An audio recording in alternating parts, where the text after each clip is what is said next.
বর্তমানে আমরা এসেছি খাগা মেলাতে, তিরাইপুর গ্রাম। আপনার নামটা বলুন। আমার নাম চিত্তরঞ্জন দাস। এই যে আজকে যে মহাপ্রসাদের লাইন, এই রাত্রে দূর দূরান্ত থেকে এসছে বিভিন্ন ভক্তদের সমাগম, প্রায় 20-25 হাজার ভক্তদের সমাগম। এই যে ভগবানপুর গলাপুর রোড থেকে এসছে, দু সাইডে ভক্তরা বসে আছেন। আপনি কি বলবেন এই যে খাগা মেলার যে মাহাত্ম্য একটু আমাদের সামনে? তদিতং নদিয়াদেশং সার্গদীপে প্রকাশিতং উদয়ে কলঙ্কি লীলা কলি যুগ ভারাহিত সঙ্গে সর্বদেবতা মন্ত্রে হরণ নাম উচ্চারণং ভারা ভার বসুত্রাসং অবতার অসি গৌরদেহ। অর্থাৎ এইটা 4 যুগ, সত্য, ত্রেতা, দাপর, কলি। এই কলি যুগে মহাপ্রভু গৌরাঙ্গ মহাপ্রভু এসেছিলেন, কিন্তু প্রত্যেকটি যুগে যিনি এসেছেন যুগ শেষ করে গেছেন। কিন্তু এই কলি যুগে মহাপ্রভু এলেন, গৌরাঙ্গ মহাপ্রভু দুষ্ট দানবদের বিনাশ না করে তিনি চলে গেলেন। সেই গৌরাঙ্গ মহাপ্রভু আবার যখনই ধর্মের কলঙ্ক হলো, যখনই ভক্তরা লাঞ্ছিত হলো, তখনই আবার গৌরাঙ্গ মহাপ্রভু নতুন রূপে আবির্ভাব হলেন। কোথায় না খগেশ্বর ধামে। বলছেন তজিতাং নদিয়াদেশং সার্গদীপে প্রকাশিতং উদয়ে কলঙ্কি লীলা কলি যুগ ভারাহিতং। যখন পৃথিবী ভারাক্রান্ত, তখনই গৌরহরি আবার নতুন রূপে প্রভু মানিগ্রাম রূপে খগেশ্বর ধামে আবির্ভাব হলেন ভক্তদের রক্ষা করার জন্য। এবার অনেকে প্রশ্ন করে যে মৎস্য দিয়ে সেবা দেওয়া হয় কেন? বলছে আমিষময় এই জগৎ সংসার, এখানে নিরামিষ বলতে কিছু নেই। নিরামিষ বলতে একটাই জিনিস আছে, যেটা হচ্ছে নাম, প্রভুর নাম, নামটাই নিরামিষ, আর সব আমিষ। দেহ আমিষ, এই জগৎ সংসার আমিষময়, অতএব এখানে নিরামিষ নেই। প্রভু মৎস্য সেবা দিয়ে ভক্তদের তিনি প্রচার করে গেছেন যে এই মৎস্য সেবার মধ্য দিয়ে তিনি বলতে চেয়েছেন যে এটা আমিষময় জগৎ। আমাদের যদি আমিষময় হয় তাহলে এখানে নিরামিষ কোথায় পাবো? অতএব এই আমিষময় জগতে নিরামিষ বলতে কিছু নেই। এবার তিনি যেমন মহাপ্রভুকে অনেকে মানতে পেরেছিলেন না, তেমনি ভাবে তাকেও অনেকে মানতে পারেননি। অন্তর্ধান হয়ে আছে, বর্তমান অন্তর্ধান তিনি আছেন।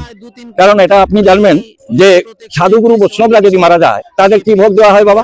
বাল্যভোগ দেওয়া হয়। কিন্তু ইনার কি ভোগ দেওয়া হচ্ছে? বাল্যভোগ দেওয়া এবং আমিষ ভোগ, মানে অন্ন ভোগ দেওয়া হয়। তাহলে ইনি মরেন না, তিনি আছেন। তবে আমাদের এই পাত্রকে তিনি দর্শন দিতে পারছেন। যিনি একান্ত মানে একনিষ্ঠ ভক্ত হয় তাকেই দেখা দেয়। অতএব আজকের লাখ ভক্ত সমাবেশ হয়েছে, শুধু গুরুদেবের আশীর্বাদ অনেকে পেয়েছেন, যারা পেয়েছেন তারাই ভক্ত হয়েছেন। প্রথমত যখন এই লীলা, এই গুরু কৃষ্ণ নাম প্রচার করে গেলেন যে একনিষ্ঠ ভাবে আমার ভক্ত যিনি হবেন, আমার শরণাপন্ন হবেন, আমি তার কাছেই থাকবো, আছি।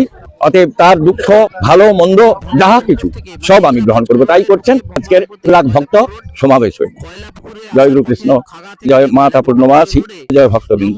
আমরা আরেকটু জেনে নেব খাগেশ্বর ধাম, যে খাগা মন্দিরের উদ্দেশ্যে আজকে সবাই এসছেন ভক্তদের।